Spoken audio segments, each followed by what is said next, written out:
Bollywood cafe आज explain कर रहा है एक पॉलिश मूवी। ये मूवी पॉलिश फिल्म फेस्टिवल की अवार्ड विनिंग मूवी है। इस मूवी में एक मदर और एक सन के रिलेशनशिप को बखूबी उजागर किया गया है। अपने मॉम की ऊटपटांग हरकतों की वजह से एक बच्चा किस तरह से उस माहौल में अपने आप को संभालने की कोशिश करता है, देखेंगे हम इस मूवी में। पोलैंड के एक गांव में एक मॉम और उसका बेटा पैट्रिक रहते हैं। इस गांव की पॉपुलेशन बहुत ही कम है, लेकिन ये एक टूरिस्ट स्पॉट है। पैट्रिक के फादर यहाँ से कहीं दूर जॉब करते हैं, इसलिए मॉम और सन को हमेशा यहाँ पे अकेला ही रहना पड़ता है। पैट्रिक शुरू से ही यहाँ पे रहा है, इसलिए वो हमेशा से अकेला महसूस करता है। पैट्रिक के लिए उसकी दुनिया सिर्फ और सिर्फ उसकी माँ ही है। वो अपनी मदर के साथ ही हमेशा खेलता है, वो अपनी मदर के साथ ही साइकिलिंग करता है, वो अपनी मदर के साथ ही हमेशा स्विमिंग करता है, लेक के पास जाता है, गेम खेलता है। उसका कोई और फ्रेंड है ही नहीं। उसकी सारी दुनिया उसकी मॉम ही है। वो अपनी मॉम के साथ अपनी गांव के पास चलने वाली ट्रेन के साथ रेस भी लगाता है और ये उनका डेली का रूटीन है। पैट्रिक की दुनिया जैसे उसकी मॉम ही है। पैट्रिक की सारी दुनिया उसके मॉम के इर्द गिर्द ही घूमती है। पैट्रिक और उसकी मॉम का रिलेशन ठीक वैसा ही है जैसा हर किसी बच्चे का अपनी माँ के साथ होता है। वात्सल्य से भरा और प्यार से भरपूर इस रिलेशनशिप में किसी और की कोई जगह नहीं थी। लेकिन पैट्रिक की जिंदगी में खलबली तब मच गई जब इस गांव में आसपास के सभी लोग समर वेकेशन की वजह से अपने बच्चों को लेकर पिकनिक मनाने आने लगे और अपना समर वेकेशन व्यतीत करने के लिए यहाँ पे रुकने लगे। पैट्रिक तो किसी से भी क्लोज यहाँ पे हो ही नहीं पाया, क्योंकि वो शुरू से ही अकेला रहा था। उसको किसी से फ्रेंडशिप करने में भी बहुत प्रॉब्लम होती है। लेकिन वो देखता है कि उसकी माँ अब रात को रोज घर से बाहर जाने लगी हैं। पैट्रिक ने शुरुआत में इन सब चीजों से कोई रिएक्ट नहीं किया। पैट्रिक की मॉम को रोज शाम को एक कॉल आता और वो पैट्रिक को घर में अकेला छोड़ के ही चली जाती। पैट्रिक काफी देर तक इंतजार करता। कभी उसकी मॉम रात को घर लौटती नहीं थी और कभी देर रात को लौटती थी। वो थोड़ा सा टाइम पैट्रिक के साथ स्पेंड करती थी, लेकिन पैट्रिक को कल का बहाना देकर कि कल मैं तुम्हारे साथ पूरा दिन व्यतीत करूंगी और पैट्रिक को अकेला छोड़ देती थी। धीरे धीरे पैट्रिक अकेलेपन की वजह से एंजाइटी और डिप्रेशन का शिकार होने लगा। वो अपने अकेलेपन से कोप अप नहीं कर पा रहा था, क्योंकि उसके कोई फ्रेंड भी नहीं थे। अगले दिन वो देखता है कि उसके पड़ोस में कोई नई लड़की आई है जो शायद अपना समर वेकेशन यहाँ बिताने के लिए पास में रहने लगी है। पैट्रिक उस लड़की से दोस्ती करने की कोशिश करता है, लेकिन टिपिकल टीनेजर की तरह वो लड़की उसको कोई रेस्पॉन्स नहीं देती है। अगले दिन पैट्रिक की मॉम जब फिर से घर के बाहर जाने लगती हैं, तो पैट्रिक को बहुत बुरा लगता है और वो अपनी मॉम के ड्रेस पर जूस से भरा ग्लास गिरा देता है, जिसकी वजह से उसकी मॉम उस पर बहुत चिल्लाती है और उसको डांटने लगती है। वो उसके मन की हालत नहीं समझ पा रही थी कि वो अंदर से कितना अकेला फील कर रहा है, लेकिन जैसे उसको कोई फर्क ही नहीं पड़ता, वो अपनी ड्रेस चेंज करके फिर से शाम को अपने बॉयफ्रेंड से मिलने के लिए निकल जाती है। पैट्रिक अपनी मॉम का पीछा करता है। वो देखता है कि कहाँ जाती है। कुछ देर जाने पर उसको पता चलता है कि वो हमेशा अपने एक बॉयफ्रेंड से मिलती है। पैट्रिक को अपनी मॉम के पीछे जाते समय एक हिरन का बच्चा दिखता है जो अकेला सड़क पर घूम रहा था। ये डायरेक्टर का मेटाफर है कि किस तरह से हिरन के बच्चे को भी उसकी माँ ने अकेला छोड़ दिया है और वो इस सुनसान से जंगल में अकेला घूम रहा है, जैसे कि पैट्रिक भी अपनी माँ के बिना इस पूरे गांव में पूरे समर वेकेशन में अकेला पड़ गया है। पैट्रिक को हिरन के बच्चे को देख के जैसे कुछ सांत्वना मिली और वो अगले दिन नए दोस्त बनाने के लिए तैयार हो गया। वो पास में आई लड़की माइका से बात करने लगा और थोड़ी देर एक दूसरे से बात करने के बाद में वो दोनों एक दूसरे के दोस्त बन गए। माइका बताती है कि उसके पेरेंट्स का डिवोर्स हो चुका है। वो खुद भी बहुत अकेला महसूस करती है। अब माइका और पैट्रिक में काफी दोस्ती हो जाती है और अब पैट्रिक वो सारी एक्टिविटीज जो अपनी माँ के साथ किया करता था, साइकिलिंग करना, स्विमिंग करना और लेक के पास बैठ के टाइम स्पेंड करना, ये सारी चीजें अब वो माइका के साथ करने लगा। उसको माइका के साथ अब मजा आने लगा और अब वो अपने लोनलीनेस को और एंजाइटी को थोड़ा कम कर सकता है और अपना पेन माइका के साथ शेयर कर सकता है। उसको अभी अपने मॉम की कमी कम खलने लगी थी। अगले दिन पैट्रिक के घर पे वो लेडी आती है जिसके हस्बैंड के साथ पैट्रिक की मॉम का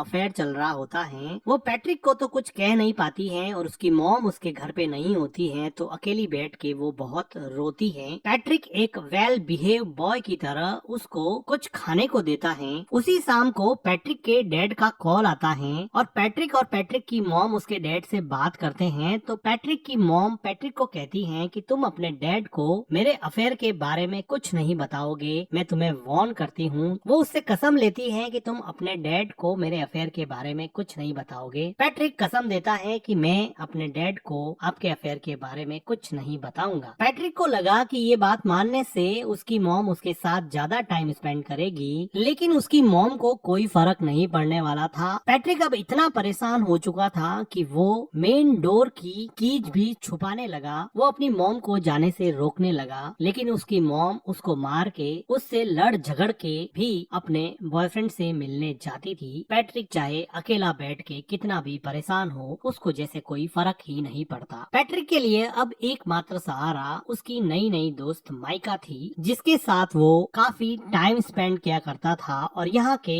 पिकनिक स्पॉट लेक में स्विम करता और वहाँ पर गेम खेलता। लेकिन उसकी ये खुशी ज्यादा दिन चलने वाली नहीं थी, क्योंकि माइका को यहाँ पर एक उनकी उम्र से काफी बड़ा लड़का परेशान कर रहा था। ऐसा लग रहा था कि माइका इस लड़के से बहुत डरती है। पैट्रिक इतना छोटा था कि इस गैंग से माइका को बचाने के लिए वो कुछ भी नहीं कर पाया, लेकिन उसको मन ही मन बहुत हर्ट हुआ, क्योंकि वो लड़का माइका को वार्न कर रहा था कि तुम इस लड़के से नहीं मिलोगी, तुम सिर्फ मेरे से ही मिलोगी। उसी रात को पैट्रिक अपनी मॉम का जब पीछा कर रहा था तो वो देखता है कि माइका और वो बड़ा लड़का एक दूसरे के साथ काफी टाइम स्पेंड कर रहे हैं, जिसको देखकर पैट्रिक को लगा कि अब उसकी जिंदगी वापस से अकेलेपन का शिकार होने वाली है। वो काफी मायूस हो जाता है। वो घर पर भी काफी टाइम तक अपनी मॉम का वेट करता। जब देर रात उसकी मॉम घर पे आती तो पैट्रिक उससे अपना टाइम मांगता, लेकिन वो थक हार के सो जाती और पैट्रिक उसकी मॉम के आने के बाद में भी अकेलेपन का ही शिकार रहता। अगले दिन सुबह पैट्रिक को माइका मिलती है और वो माइका को पूछता है कि क्या उस लड़के ने तुम्हारे साथ कोई जबरदस्ती की थी। तो माइका जैसे डर गई हो और वो डर के मारे वहाँ से भाग के घर में चली जाती है। पैट्रिक उसको जाके पूछता है कि हुआ क्या, मुझे ये तो बताओ। वो बिना कुछ बोले ही रोने लग जाती है। पैट्रिक को ऐसा लगता है कि उसके साथ जबरदस्ती की गई है। वो दौड़ के जाता है और उन लड़कों के ग्रुप में उस लड़के पे अटैक करता है, लेकिन एक छोटा बच्चा उससे कैसे लड़ेगा और वो बड़ा लड़का पैट्रिक को ओवर पावर कर देता है और पैट्रिक यहाँ पे कुछ नहीं कर पाता। थोड़ी देर बाद में माइका वापस पैट्रिक के पास आती है और उसको समझाने की कोशिश करती है कि हम दोनों अच्छे दोस्त बन सकते हैं, तुम इतना हर्ट क्यों हो गए हो। लेकिन पैट्रिक को डीप डाउन कहीं पे हर्ट हो गया था। वो वापस से माइका से बात ही नहीं करना चाहता था, क्योंकि वो ऑलरेडी अपनी मॉम से बहुत ज्यादा हर्ट था और जब माइका ने भी उसे हर्ट किया तो वो इमोशनली वायलेंट हो गया और वो अपने इमोशन को कंट्रोल नहीं कर पा रहा था। अपने गुस्से को, अपने फ्रस्ट्रेशन को माइका के ऊपर निकाल दिया और माइका को उल्टा सीधा बोला, जिसकी वजह से अब माइका को वापस हर्ट हुआ और अब माइका वहाँ से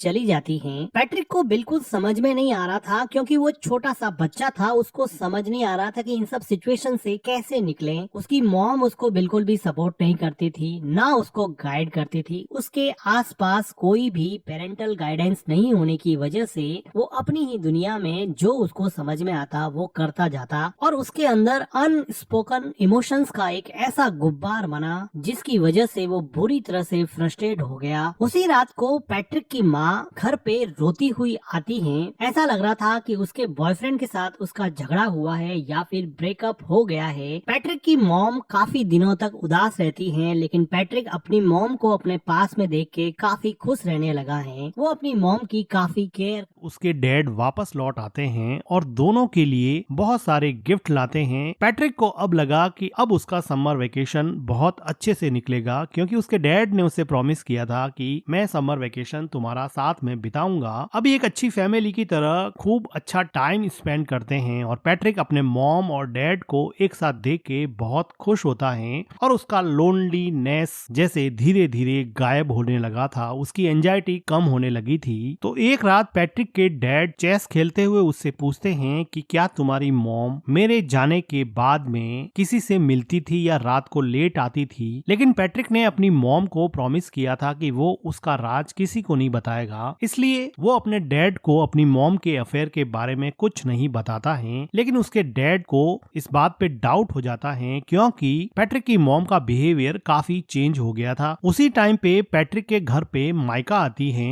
और वो उससे बात करने के लिए कहती है। माइका के कहने पर पैट्रिक उसके साथ साइकिलिंग पे जाता है और लेक में स्विम करने के बाद में माइका उसको बताती है कि अब मेरा समर वेकेशन खत्म होने को है, मैं यहाँ से चली जाऊंगी। माइका को पैट्रिक को हर्ट करने पर काफी दुख लग रहा था, लेकिन पैट्रिक अब इसमें कुछ ज्यादा कर नहीं सकता क्योंकि अगर समर वेकेशन खत्म होगा तो माइका को जाना ही पड़ेगा। वो अपने घर पहुंचता है और वो देखता है कि सीढ़ियों पर वही लेडी जो थोड़े दिन पहले उसके घर आई थी वो सीढ़ियों से नीचे उतर रही है। वो अंदर जाके देख रहा है कि उसके डैड बाथरूम में बैठे बैठे रो रहे हैं। उसको समझ में आ जाता है कि उस लेडी ने उसकी मॉम के अफेयर के बारे में उसके डैड को बता दिया है, क्योंकि उस लेडी के हस्बैंड के साथ ही उसकी मॉम का अफेयर चल रहा था। तो इस बात से दुखी होके उसके डैड ने अब ये डिसाइड किया है कि अब वो यहाँ नहीं रहेंगे और वापस जॉब करने चले जाएंगे और शायद कभी वापस नहीं आएंगे। पैट्रिक की मॉम पैट्रिक के डैड को समझाने की कोशिश करती है, लेकिन जब आप रिश्तों की बुनियाद विश्वास को ही हिला देते हैं, ट्रस्ट को ही खत्म कर देते हैं, तो किसी भी इंसान को रोकना लगभग नामुमकिन सा हो जाता है। पैट्रिक के डैड अब यहाँ से चले जाते हैं। समर वेकेशन खत्म हो जाता है। अब पैट्रिक को स्कूल जाना होता है। पैट्रिक की मॉम पैट्रिक को तैयार करके स्कूल छोड़ने जाती हैं। वो दोनों सड़क पर चल रहे हैं, दोनों एक दूसरे से बात भी नहीं कर रहे हैं। पैट्रिक को अपनी मॉम पे बहुत गुस्सा है क्योंकि उसकी मॉम की वजह से उसके डैड उसको छोड़ के चले गए। उसके सेल्फिश बिहेवियर की वजह से वो किसी से घुल मिल नहीं पाया। वो मेंटली इतना ब्लॉक हो गया कि दूसरे बच्चों से बात भी नहीं कर पाता था और ना ही उसको अपनी मॉम का